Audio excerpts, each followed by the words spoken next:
Hi, this is Sharon from I should say Positively Provost. I own It's Time Promotions. And today I get to meet with George. I've been working with you, George, you put me on my very first holiday. I got to tell you a story about that a little bit later on. Leon and I had never been abroad until we reached out to you. So that was really exciting for us, and you really helped us with that. So it was George Meiklejohn today, and he's going to explain the ups and downs of the travel agency, I think today probably is how we're going to work with. And so George, if it's okay with you, can you explain to everybody about your business and what you've been up to lately? Sure. First of all, I guess, thanks for having me, Sharon. I appreciate it. And just most of us all know each other, but I guess to start with, I've been in the travel business for 40 years. Started in Provost in 1979, and presently in Sylvan Lake, working out of my house. Home base, moved into my home in 1998 and set up our office from there, and that's the way it is ever since. So you were ahead of the stay-at-home process before it even happened.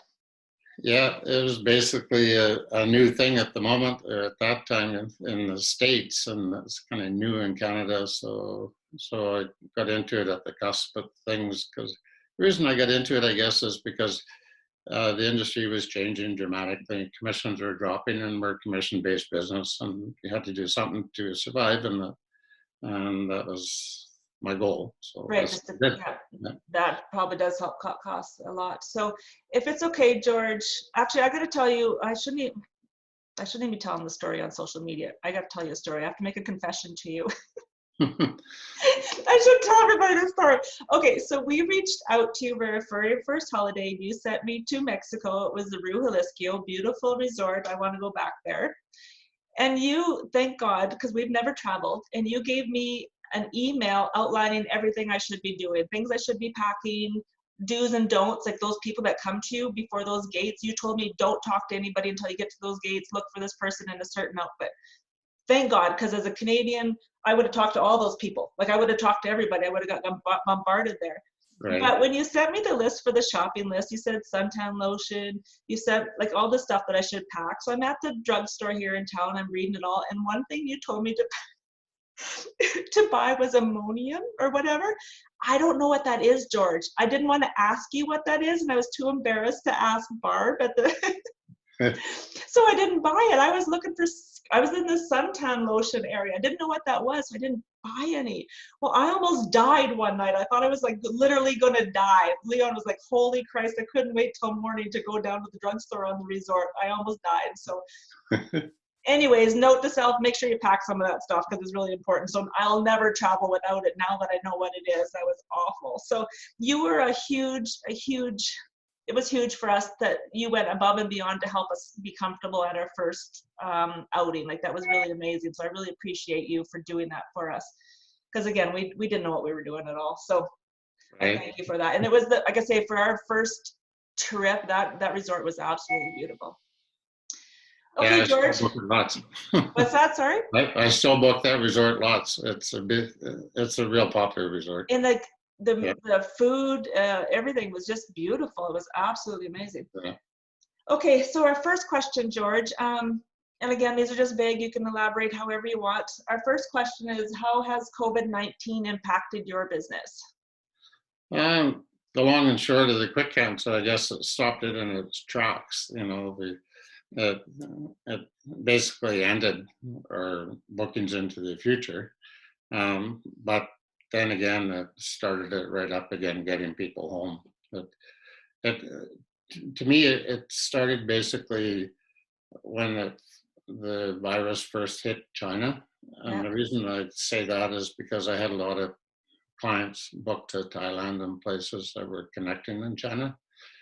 So we started switching around there, switching flights and that kind of stuff. And then after that, then it hit Europe end of things, in Italy particularly, and I had clients that were traveling there. So it just went on from there. Yeah, and then, so I had a question for you, but I was listening at the same time. So you literally have had to reschedule everybody to get them home right away. How many people did you have at that when it first hit? How many people were out? Did you have on your list that were out that you were trying to get home? I was going to sit down and write that down one day, but between Trish and I, I really don't have a number for you, but between Trish and I'm sure that both of us spent 10 hours or 10 days, 24 hours a day. Like I mentioned, like my phone is ringing, texts, emails, because people are over the world and, different time zones and Different stuff. time So, zones. so there was a lot, and plus I had a lot of people that were ready to go, they basically had their suitcases packed No and plans. are they going or aren't they going? We didn't know. It was just all fluid, and every day was different. So Wow. it was crazy. It's crazy. Yeah. So in our conversation before we started recording, I think you said you have your last ones coming home tomorrow. Tomorrow, they're coming home from Manzanillo, Mexico, and that's the final ones that I have. And one thing I found really interesting, George, but it kind of makes sense. I know when I'm on a holiday, I think I've been on 4, but I'm literally disconnected with the world. I'm enjoying my moment right now. So you said when people were abroad, they didn't really understand the whole impact of what was going on around them. Is that true? Yeah, it's like they're in a bubble, basically. It's like you say, when you go on holidays, you're not sitting there watching TV. You're out on the beach and oblivious to what's going on in the world. And Yeah. so I'd phone them, look, you guys got to come home. What do you mean we have to come home? The action you get, well, because this is going on, and then they leave it alone. And then pretty soon the kids are phoning the parents and the parents are phoning the kids. And This then is all of a real. sudden everybody, yeah, this is real. We got to go home, Right. Yeah. So then it started. And some people would book to come, all book us. And, if let's just say they're in Mexico for the 6 months or whatever. Well, book us, come home in 3 weeks or whatever. Well, you should come sooner because this is why, everything's shutting down and Yeah. airlines Borders are are shutting closing. down, borders are closing and that kind of stuff. And then they'd phone back, okay, well, book us as soon as we can get out then. So I Yeah. changed that booking over to a different booking and it just went on from there. On and on and on. Yeah. I bet you that was a lot of chaos. So at Yeah. least as of now, last one's coming, so you should be able to rest a little bit for a bit. And Yeah. Yeah. So, so now we're, with our travel business, like we're already heading into the next phase of it where, new book, people like, because I have lots of people booked later this year and oh, beyond. right, And yes. so that's the next thing that I'm dealing with is, making sure they're all okay, and they are, Yeah, and and a lot of the ones that were booked on European tours, like Viking River cruises and that type of things, are rebooking that and that kind of stuff. So that's where we're at now. so you And just, yeah. yeah. Do you find everybody kind of scared to book it now, George, or what do you think? Like, Yeah, what yeah, I'm telling people right now is don't, like I got people that of course have credits there that are going to use them, but I'm just telling people just relax. Like don't worry about it right now. Let's just look at it in a couple months yeah. and get your winter holiday organized or whatever. Right. You So I just have a question, George. If they were to book, because like the airline companies are hurting bad, like they're hurting financially bad, of Yeah, course. yeah. So if they were to book, say, through WestJet, and that, not saying West, I don't know anything about any of these companies, but if an airline went under, they'd just be out of their trip. Is that how that works? Or do they get Yeah, refunded? that's happened before, like back in the days. Like there's actually quite a few tour companies that used to be out there that don't exist anymore. Hmm. And uh, that's not a new thing. That has happened. Okay. Hopefully it won't happen now, but it is a possibility. There's a possibility, yeah. Yeah. Did you have anybody out booked for cruises? Yeah. Like I do a lot of. Maybe we should just touch base on the cruise industry a little bit Yeah, first. if you could, please. I do actually a lot of cruises and a lot of river cruises. And of course, the cruise industry was hit hard with this, and they were right front and center with it because they were the first ones that got hit with it, right? Yeah, You know, and in a lot of ways, I feel that they kind of got bombarded with false advertising with it in a way because they didn't start it. Somebody come off the, the land onto the ship and spread it through the ship. But right. all of a sudden, then of course everybody says, "Oh, it's the ship's problem." They started it, but they didn't. No, Same as we didn't start it in any of our communities. It started from somebody else. So right. So anyway, like I say, I do a lot of cruise business. So, a few people booked on Alaska cruises, a lot of European ones, and a lot of river cruises. And all of a sudden, everybody's scared to get on the cruise ship. Yeah. But, when something happens on a cruise ship, it goes through the cruise ship fast because they're every close quarters and everything. Yeah. But they are, if you ever been on a cruise ship, like they're constantly cleaning and, you know, Right. they're clean as could be. But the cruise industry were really, really good. Right, they stepped right up to the plate right at the beginning. They shut the whole business down basically, Right. and they refunded people, no questions asked. Right. So that's good. So they have their integrity there. Do you know anything inside about that boat that's still out there? That Yeah, cruise ship that's out there?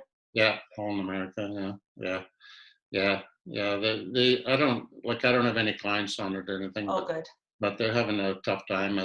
I think I read yesterday they finally got permission to go through the Panama Canal to take it over to Oh, good. Good, good, good. the dock it somewhere because nobody had let them on the land, right? Yeah, there's nowhere to dock for them. Yeah, That's crazy. yeah, Absolutely crazy. Okay, yeah, the next question, I have to get to my iPad here, is what strategies have you implemented to get you and Trish, because it's you and Trish now, through yeah, this? yeah.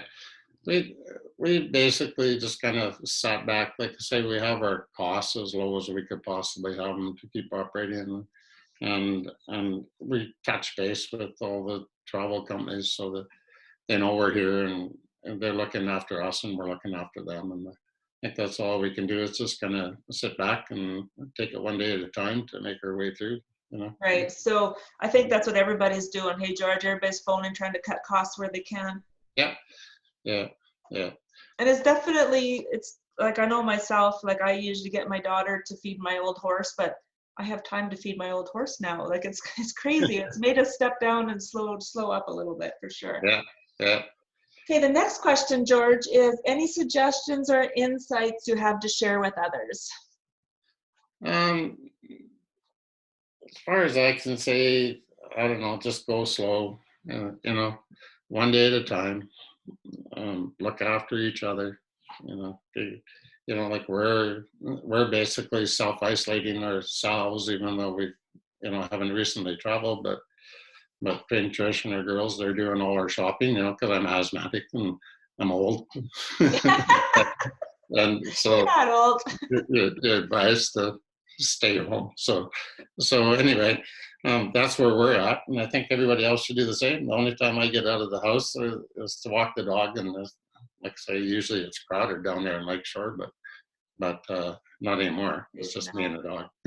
No, and I think just to bring awareness, like I don't consider you old at all, but it does bring me to think about like my mom's in a lodge. The lodge she's at is very, very small. Like I think there's 5 or 6 residents there. But even her, because she went through lung cancer, so she's like a year ago.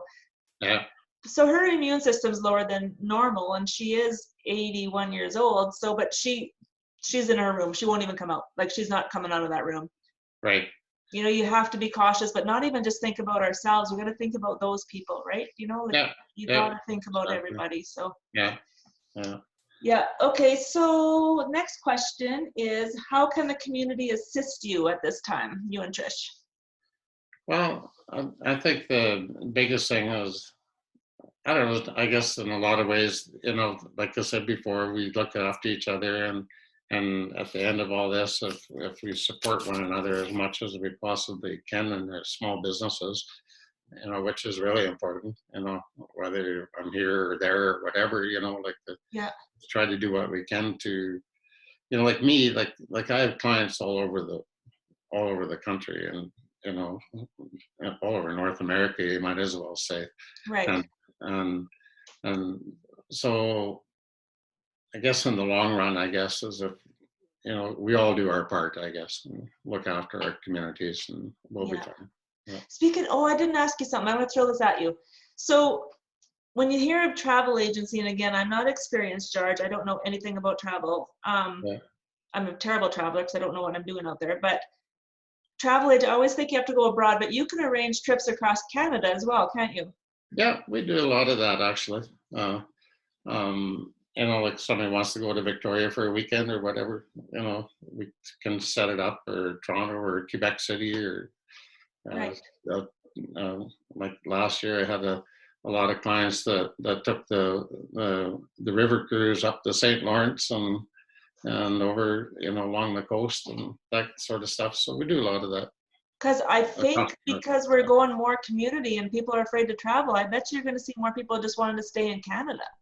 That's one thing Trish had to say. She said, wouldn't it be nice if somehow or other they would make the airfares more affordable across Canada, It's so cheaper to that go to people Mexico will than it is stay in Toronto. Canada and travel it, because Yeah. it's so expensive, like the flight from here to Vancouver is about the same price as flying from here to, you know, I So don't know, true. London, England or somewhere half the time, so it's ridiculous. Yeah. But it'd be nice if somehow or other they get on the board, because, we have a beautiful country and a lot of stuff to see, We have so much beauty. As a child, my family took us. I was fortunate enough as a family to travel right across Canada. So I've been Oh, to PEI all the way to Vancouver in a car, because we were yeah, central Manitoba, of course, right? So one year we'd go one direction, another year we'd go the other direction. yeah, So granted, I did sleep through it and I complained a lot probably, but I yeah, mean, there is things that I definitely remember. yeah. Have you ever been to the Magnetic Hill? No, I haven't actually. You haven't been there? No. As I have to go back, because as a kid I was like mind blown. So now I have to go back and see it as an adult. Yeah, yeah, yeah, Like the water runs uphill. You drive yeah, yeah. I've like read it's, a lot about it a few different times, but no, haven't you been. haven't been there. You gotta go. Tell me. Yeah. Anyways, I gotta Yeah, go back there. yeah, So that's cool. So you can make anybody that wants to travel within Canada, you can help them find a yeah, nice place within Canada, as yeah, well as book vehicles. yeah. As well, do we have resorts here? Like you sent me to Palm Springs once because I wanted a quick trip and it was amazing. It was a 4-day trip, but there's probably stuff like that or across Canada too, is there? Yeah, there is. Uh, um, Not really resorts. I'm just trying to think how to word it here. That there's that type of stuff, but not the resorts and not the price. It's usually more money. Okay, It okay, seems that's okay. like to do something like that in Palm Springs, you could probably do it for 16 or 1700 bucks for two people. But Right, to do something like that in Canada, double it. right. Kind of sad. Okay. That's the way Maybe it they is. might change now. Maybe things will Yeah, change with this whole hopefully. new Yeah, world we're entering. yeah, yeah, Because I think people are going to want to stay in Canada for a little bit. And that's my opinion. yeah, You would know yeah. more I than can I see do. that. Yeah, Yeah. yeah. Okay, the next question we have, George. Some people love it, some people struggle with it. Is what is a positive you see coming out of this? I don't know. I think at the end of the day, we're all going to sit back and appreciate what we had, you know, and then that's going to make us appreciate more of what we have, you know, Yeah, because, obviously some people are going to lose some stuff, and some people are going to have to get rid of some stuff, but, uh, but, but at the end of the day, we'll all be fine, come through it. yeah, it's true. We're a I tough country, so. I had your comment made me think of, I talked to one of our suppliers today and we had a trade show 2 weeks ago. And he made the comment, he says, 2 weeks ago, I was out eating steak with the other suppliers, drinking expensive wine. And then 2 weeks later, I'm like, holy Christ, like I can't even, I'm living off of mac and cheese, he says. Yeah, yeah, yeah. It's insane, but I don't know. Just keep your head down and keep going. Yeah, yeah. One day at a time, like you said, that's so true. Yeah, Okay, is there anything else you want to express to anybody before I hit end record, George? yeah. Get up early in the morning to figure out what you're going to do next. That's the best time. It so is. I agree with you 100%. I'm a morning person, George. Yeah, yeah, yeah. It's I don't know. That's the time to sit back and figure it all out. 5 o'clock in the morning or whatever, kind of thing. That's true. Yeah, Yeah, yeah, and I think because even myself, I don't know how to stay at home. I've always been working. Like I'm not a stay-home person. I don't know how to be home. So try to get yourself a routine. I think, hey, too. Like you yeah, can't just sit on the couch in your pajamas and eat potato chips all day. Like you have to do something. yeah, exactly. Yeah. Yeah. Okay, I'm gonna hit end record, George. Thank you. I really appreciate you taking the time. I think this is you haven't ever been on Zoom before, so you're really out of your comfort zone right now, and you nailed it. Oh, working our way through it anyway. So. Yeah, you're Yeah. doing well. Okay, I'm gonna hit end record, and I really appreciate you helping everybody in our community, George. Hey, thanks so much for having me, and Thank good luck you. with everything. Yeah.